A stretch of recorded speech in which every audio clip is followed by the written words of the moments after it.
നമസ്കാരം. ഇടുക്കി ലൈവിലേക്ക് സ്വാഗതം. സംസ്ഥാന ഗുസ്തി ചാമ്പ്യൻഷിപ്പിൽ ഇടുക്കി ജേതാക്കളായിരിക്കുകയാണ്. ഈ അഭിമാനകരമായ ഈ നേട്ടം കൈവരിച്ച ടീം അംഗങ്ങളിൽ രണ്ടുപേർ നമ്മോടൊപ്പമുണ്ട്. അതിനോടൊപ്പം തന്നെ ഇവരെ പരിശീലിപ്പിച്ച കോച്ച് ബെസ്റ്റിനും നമ്മോടൊപ്പം ചേരുകയാണ്. എന്തായാലും വളരെ സന്തോഷമുള്ളൊരു നിമിഷമാണ്. കാരണം തിരുവല്ലയിൽ വെച്ച് നടന്ന സംസ്ഥാന ഗുസ്തി ചാമ്പ്യൻഷിപ്പിൽ ഇടുക്കിയെ പ്രതിനിധീകരിച്ച് പങ്കെടുക്കുകയും അതുപോലെ തന്നെ ഫ്രീ സ്റ്റൈൽ വിഭാഗത്തിൽ ഓവറോൾ ചാമ്പ്യൻ ആവുകയുമായിട്ട് ചെയ്തു. അപ്പം ആദ്യം തന്നെ നമുക്ക് ഇത്തരത്തിലൊരു നേട്ടം കൈവരിക്കാനായിട്ട് കഴിഞ്ഞു. അതിലെന്താണ് പറയാനുള്ളത്? വളരെ സന്തോഷമുണ്ട്. കാരണം വെച്ചിട്ടുണ്ടെങ്കിൽ നമ്മൾ ഇടുക്കി ജില്ലയ്ക്ക് ഇങ്ങനെ ഒരു അഭിമാനമായിട്ടൊരു നേട്ടം കിട്ടിയത് വളരെ സന്തോഷമാണ്. 35 വർഷത്തിന് ശേഷമാണ് ഇടുക്കിക്ക് നമുക്ക് ഇങ്ങനെ ഒരു ചാമ്പ്യൻഷിപ്പ് ഇടുക്കിയിലേക്ക് കൊണ്ടുവരാൻ കഴിഞ്ഞത്. വളരെ സന്തോഷമുണ്ട്. നിങ്ങൾ എത്ര പേരായിരുന്നു പങ്കെടുത്തത്? ഞങ്ങൾ മൊത്തം 8 പേരുണ്ടായിരുന്നു. 8 പേരാണ് പങ്കെടുത്തത്. 8 പേരാണ് പോയി അവിടെ പങ്കെടുക്കുക. എല്ലാവർക്കും തന്നെ ഇനി അടുത്ത ലെവലിലേക്ക് 2 പേർക്ക് നാഷണൽസ് പോകാനുള്ള ഓപ്ഷനുണ്ട്. ബാക്കി എല്ലാവർക്കും അടുത്തതിന് നെക്സ്റ്റ് മത്സരം സ്റ്റേറ്റ് വരുമ്പോൾ അതിന് പാർട്ടിസിപ്പേറ്റ് ചെയ്യാം. ഓക്കെ. ഈ സംസ്ഥാന മത്സരത്തിൽ ഇവരെ പങ്കെടുപ്പിക്കാൻ വേണ്ടിയിട്ട് നമ്മൾ എങ്ങനെയായിരുന്നു? ഒരു പ്രത്യേക പരിശീലനം എന്തെങ്കിലും ഉണ്ടായിരുന്നു? പ്രത്യേക പരിശീലനം 2 മാസമായിട്ട് നമ്മൾ ഇതിനു വേണ്ടി തന്നെയായിട്ടുള്ളൊരു പരിശീലനമാണ് നോക്കിക്കൊണ്ടിരുന്നത്. രാവിലെയും വൈകിട്ടും ഇതിൻ്റെ തന്നെ ഒരു പരിശീലനം നമ്മൾ കാഴ്ചവെക്കാൻ ശ്രമിച്ചു. നമ്മൾ ഒരു 5:30 to 8 മണി 8:30 വരെ ആയിരുന്നു വൈകിട്ടത്തെ പ്രാക്ടീസ്. അതുപോലെ തന്നെ രാവിലെ 6 മണി to 8 മണി വരെ ആയിരുന്നു പ്രാക്ടീസ്. ഓക്കെ. ഇപ്പം പ്രമോദും സജിത്തും അല്ലേ? പ്രമോദിനെയും സജിത്തിനെയും കൂടാതെ 6 പേരൂടെ ഉണ്ടായിരുന്നു അല്ലേ? സജിത്തെ എങ്ങനെ ഉണ്ടായിരുന്നു? മത്സരമൊക്കെ എങ്ങനെ ഉണ്ടായിരുന്നു? മത്സരം അത്യാവശ്യം ടൈറ്റ് ആയിരുന്നു. കുഴപ്പമില്ലാതെ പിടിച്ചിരുന്നു. നമ്മൾ ആരുമായിട്ടാണ് ഒരു ഫൈനൽ മത്സരത്തിൽ നമ്മൾ പങ്കെടുത്തത്? ആരുമായിട്ടായിരുന്നു ഒരു കോമ്പറ്റീഷൻ വന്നത്? എനിക്ക് അത്യാവശ്യം നല്ല ടൈറ്റ് വന്നിരുന്നത് പാലക്കാട് വന്നിരുന്നായിരുന്നു. അത് അത്യാവശ്യം നല്ല ടൈറ്റ് ആയിരുന്നു. ഈ ഫ്രീ സ്റ്റൈൽ വിഭാഗത്തിൽ നമ്മൾ ഓവറോൾ നേടിയപ്പോൾ രണ്ടാമതെത്തിയ പാലക്കാടാണെന്ന് തോന്നുന്നു അല്ലേ? രണ്ടാമതെത്തിയത് പാലക്കാട്, മൂന്നാമത് വയനാട്.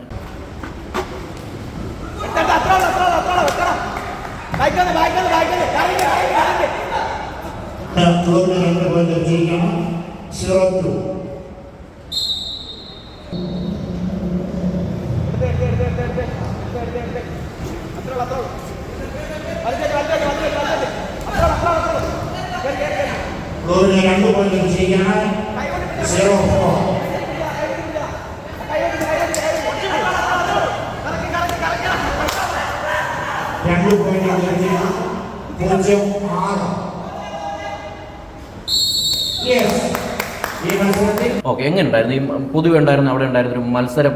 എത്തരത്തിലുണ്ടായിരുന്നു? വളരെ വാശിയേറിയ മത്സരമായിരുന്നു കാഴ്ചവെച്ചിരുന്നത്. അതുപോലെ തന്നെ നമ്മുടെ ഇടുക്കിയിലെ കുട്ടികൾ ഇത്രയും നന്നായിട്ട് പിടിക്കുന്നത് അവരാദ്യമായിട്ടാണ് കാണുന്നത്. എല്ലാ കോച്ചേഴ്സും അവർക്കത് സന്തോഷമായിരുന്നു. എല്ലാവരും നന്നായിട്ട് പിടിക്കുന്നുണ്ട്. ഈ ഇടക്കാലം കൊണ്ടാണ് നമ്മുടെ ഈ അക്കാഡമി, ടാലൻ്റ് അക്കാഡമി വന്നപ്പോൾ തൊട്ടാണ് റെസ്ലിംഗ് ഇത്ര ഇടുക്കിക്ക് കുറച്ചും കൂടെ പ്രയോജനം വന്നത്.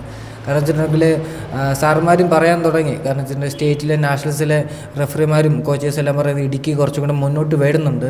അവിടെ പിള്ളേർ പഠിക്കുന്നുണ്ട്, മുന്നോട്ട് വരുന്നുണ്ട്, കഴിവുകൾ തെളിഞ്ഞു വരുന്നുണ്ടെന്ന് സാറുമാർ നമ്മളോട് തന്നെ പറയുന്നുണ്ട്. ഈ ടാലന്റ് അക്കാദമി ഇപ്പോൾ വന്നിട്ട് എത്ര വർഷം? ഇത് പുറ്റിടിയിലാണ്. നമ്മുടെ KCB ബിൽഡിംഗ് എന്ന് പറയുന്ന അവിടുത്തെ ഒരു പള്ളിയുടെ ഒരു കെട്ടിടമുണ്ട്. അതിൻ്റെ മേളത്തെ വശത്ത് ഓഡിറ്റോറിയത്തിലാണ് നമ്മൾ പ്രാക്ടീസ് കൊടുക്കുന്നത്. ടാലൻ്റ് അക്കാഡമി വന്നിട്ട് ഇപ്പോൾ ഒരു 1.5 വർഷമായി. ഈ 1.5 വർഷത്തിനുള്ളിൽ അത്യാവശ്യം മികച്ച നിലവാരത്തിലുള്ള മത്സരങ്ങളും മെഡലുകളും നമുക്ക് കാഴ്ചവെക്കാൻ. അക്കാദമി തുടങ്ങിയപ്പോൾ തൊട്ട് ബെസ്റ്റിന് അവിടെ ഉണ്ടോ? അതെ. ഞാനും മോബിൻ എന്ന് പറയുന്ന ഒരു വേറൊരു സാറിനുണ്ട്. നിങ്ങൾ എത്ര വർഷമായിട്ടുണ്ട് ഈ കോച്ചിങ് രംഗത്ത്, പരിശീലന രംഗത്തേക്ക് കടന്നു വന്നിട്ട് എത്ര ആളായി? പരിശീലന രംഗത്തേക്ക് വന്നിട്ട് 1.5 വർഷമേ ഉള്ളൂ. മത്സരം ഞാൻ 8 വർഷത്തോളം റെസ്ലിംഗ് പ്രാക്ടീസ് ചെയ്തിട്ടുണ്ട്. സ്പോർട്സ് കൗൺസിലാണ് ഞാൻ +1 ഡിഗ്രിയും സ്പോർട്സ് കൗൺസിലിൽ തന്നെയാണ് ചെയ്തത്. എവിടെ സ്വദേശം? എവിടെയാണ് സ്വദേശം? എൻ്റെ സ്വന്തം സ്വദേശം എന്ന് പറയുന്നത് മന്തിപ്പാറയാണ്. പിന്നെ നിങ്ങൾ രണ്ടുപേരും പ്രമോദ് മന്തിപ്പാറ അല്ലേ? പ്രമോദ് മന്തിപ്പാറ, സജിത്ത് മുണ്ടിയരുമ. അപ്പം ഞാൻ +1ഉം +2ഉം പഠിച്ച ട്രിവാൻഡ്രത്താണ്. അവിടെ സ്പോർട്സ് കൗൺസിലാണ്. ഡിഗ്രി കംപ്ലീറ്റ് ചെയ്തത് പാലക്കാട് ചിറ്റൂർ എന്ന് പറഞ്ഞ ചിറ്റൂർ കോളേജിലാണ്. ഇപ്പം നമുക്ക് കിട്ടിയിരിക്കുന്ന ടീം എങ്ങനെയുണ്ട്? ഏറ്റവും നല്ല ടീമാണ്. കാരണം വെച്ചിട്ടുണ്ടെങ്കിൽ ഇവർ ഇത്രയും മികച്ച പ്രകടനം കാണിക്കുകയോ ഒരിക്കലും വിചാരിച്ചില്ല. ഞങ്ങൾക്ക് തന്നെ അത്ഭുതമായിരുന്നു. കാരണം വെച്ചിട്ടുണ്ടെങ്കിൽ ചാമ്പ്യൻഷിപ്പ് കിട്ടുമെന്ന് ഞങ്ങൾ പ്രതീക്ഷിച്ചില്ല. ഒരു 3rd അല്ലെങ്കിൽ 2nd പ്രതീക്ഷിച്ചത്. 3rd 2nd ഇല്ല എന്ന് പറഞ്ഞപ്പോൾ ഞങ്ങൾ ഡെസ്പായി. പക്ഷേ ഏറ്റവും അവസാനം സാറുമാർ തന്നെ വിളിച്ച് 1ാമതാണെന്ന് പറഞ്ഞൊരു ഭയങ്കര ഒരു വാശിയേറെ സാറുമാർക്ക് തന്നെ ഭയങ്കര സന്തോഷമായിരുന്നു. ശരിക്കും നമ്മൾ ഓവറോൾ ഒന്നും ആകുമെന്നൊരു പ്രതീക്ഷിച്ചല്ല പോയത്. ഒരിക്കലും പ്രതീക്ഷിച്ചല്ല പോയത്. ഒരു 3ാം സ്ഥാനം കിട്ടും. 3ാം സ്ഥാനം കിട്ടിയേക്കാം. 3ാം സ്ഥാനം ഇല്ലെന്ന് പറഞ്ഞപ്പോൾ നമ്മൾ ഡെസ്പായി. പാലക്കാട് 2nd. അപ്പം ഫൈനൽ ഫസ്റ്റ് എന്തായാലും എറണാകുളം ആയിരിക്കും എന്നാണ് വിചാരിച്ചത്.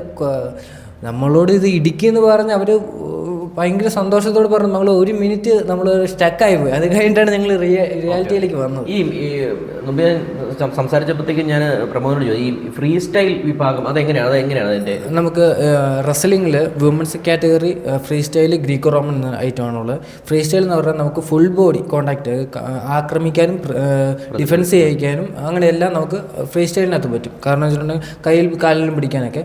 അതുപോലെ തന്നെ ഗ്രീക്കോ റോമൻ എന്ന് പറയുന്ന ഐറ്റത്തിലേക്ക് വരുമ്പോൾ നമുക്ക് അപ്പർ ബോഡി മേൽവശത്തേക്ക് മാത്രമേ അതിന് ചെയ്യാൻ പറ്റുള്ളൂ. കാലെ പിടിച്ചിട്ട് ഫൗളാവും. അതിന് നമുക്ക് ഡിഫെൻസ് ചെയ്യാനോ ഒഫൻസ് ചെയ്യാനോ ഒന്നും കഴിയത്തില്ല. അതുപോലെ വ്യൂമൻസ് റെസ്ലിംഗ് എന്ന് പറയുന്നതും അതും ഫ്രീ സ്റ്റൈലിൻ്റെ അതുപോലെ തന്നെയാണ് ഫുൾ ബോഡി ആക്ഷൻ ചെയ്യാൻ പറ്റുന്നത്. ഗ്രീക്കോ റോമൻ മാത്രമാണ് അപ്പർ ബോഡിയിലേക്ക് മാത്രമുള്ള. നമ്മളിപ്പം ഇപ്പം മത്സരിച്ചു ഏതൊക്കെ കാറ്റഗറി, അതായത് പ്രായം പിന്നെ അതുപോലെ വെയിറ്റും ഇതിനകത്ത് കടന്നു? അതെ. നമുക്ക് വെയിറ്റ് കാറ്റഗറി എന്ന് പറഞ്ഞാൽ 10 വെയിറ്റ് കാറ്റഗറിയാണ്. ഫ്രീ സ്റ്റൈലിന് 57 കിലോ തൊട്ട് 130 കിലോ വരെയാണ് വെയിറ്റ് കാറ്റഗറി. അതുപോലെ തന്നെ ഗ്രീക്കോ റോമൻ എന്ന് പറയുന്ന ഐറ്റിലേക്ക് വരുമ്പോൾ നമുക്ക് 55 കിലോ തൊട്ട് 135 കിലോ വരെയാണ് വെയിറ്റ് കാറ്റഗറി. അതുപോലെ തന്നെ ഇപ്പം നമ്മൾ ചാമ്പ്യൻഷിപ്പ് നടത്തിയേക്കുന്ന Under-23 ആണ്. 23 വയസ്സിൽ താഴെയുള്ളവർക്ക് വേണ്ടിയാണ് ഈ ചാമ്പ്യൻഷിപ്പ് നടക്കുന്നത്. അതുപോലെ അതിന് സീനിയർ കാറ്റഗറി ഉണ്ട്. എന്ന് വെച്ചാൽ നമുക്ക് എത്ര വയസ്സ് വരെ വേണമെങ്കിലും പ്രായം കുഴപ്പമില്ല. അതുപോലെ ജൂനിയർ, സബ് ജൂനിയർ, കിഡ്സ്, അതുപോലെ യൂണിവേഴ്സിറ്റി മത്സരങ്ങളിലേക്ക് വരുമ്പോൾ കോളേജ് ബേസിലേക്കുള്ള മത്സരങ്ങളുണ്ട്, സ്കൂൾ തലത്തിലുള്ള മത്സരങ്ങൾ, അങ്ങനെ ഒരു നിരവധി മത്സരങ്ങൾ നമുക്ക് ഇതിലുണ്ട്. അപ്പം ഇപ്പോൾ ഏതായാലും സംസ്ഥാനതല മത്സരത്തിൽ നമ്മൾ ഓവറോൾ ചാമ്പ്യനായിട്ട് മാറി. ഇനി ഏതാണ് അടുത്ത ഘട്ടത്തിലേക്ക്? അടുത്ത് പൂനെ വെച്ച് നടക്കുന്ന ഇതിൻ്റെ തന്നെ നാഷണൽ മീറ്റുകളുണ്ട്. അപ്പോൾ അതിൻ്റെ പരിശീലനം തുടങ്ങിയോ? അതിൻ്റെ പരിശീലനം ഇപ്പോൾ വന്നതുകൊണ്ട് ഈ തിങ്കളാഴ്ച തൊട്ടാണ് നമ്മൾ പ്രാക്ടീസ് ആരംഭിക്കാൻ തുടങ്ങുന്നത്. തീവ്രമായ പരിശീലനത്തിലേക്ക്. ഈ ചാമ്പ്യൻഷിപ്പ് നീളത്തണം എന്നാണ് ഞങ്ങളുടെ ആഗ്രഹം. അപ്പം എന്തായാലും 35 വർഷത്തിന് ശേഷം ഇടുക്കിയിലേക്ക് ഒരു ഓവറോൾ ചാമ്പ്യൻഷിപ്പ് കൊണ്ടുവരിക എന്ന് പറയുന്നത് വളരെ അഭിമാനകരമായ, നമ്മൾ ഇടുക്കിക്കാരെ സംബന്ധിച്ചിടത്തോളം, നമ്മുടെ നാടിനെ സംബന്ധിച്ചിടത്തോളം വളരെ അഭിമാനകരമായ നിമിഷമാണ്. സംസ്ഥാന ഗുസ്തി ചാമ്പ്യൻഷിപ്പിൽ ഇടുക്കിയുടെ ടീം ഓവറോൾ ചാമ്പ്യൻഷിപ്പ് നേടിയിരിക്കുന്നു. അതിനുള്ള ടീം അംഗങ്ങളും അവരെ പരിശീലിപ്പിച്ച കോച്ചുമാണ് നമ്മോടൊപ്പം എത്തിയിരിക്കുന്നത്. നിങ്ങൾക്ക് എല്ലാവിധ ആശംസകളും നേരുകയാണ്. News, advertising, events, live, branding, social media marketing, media productions, ശബ്ദ ദൃശ്യ വിസ്മയങ്ങളുമായി Idukki live media productions, ITI junction, Kattappana.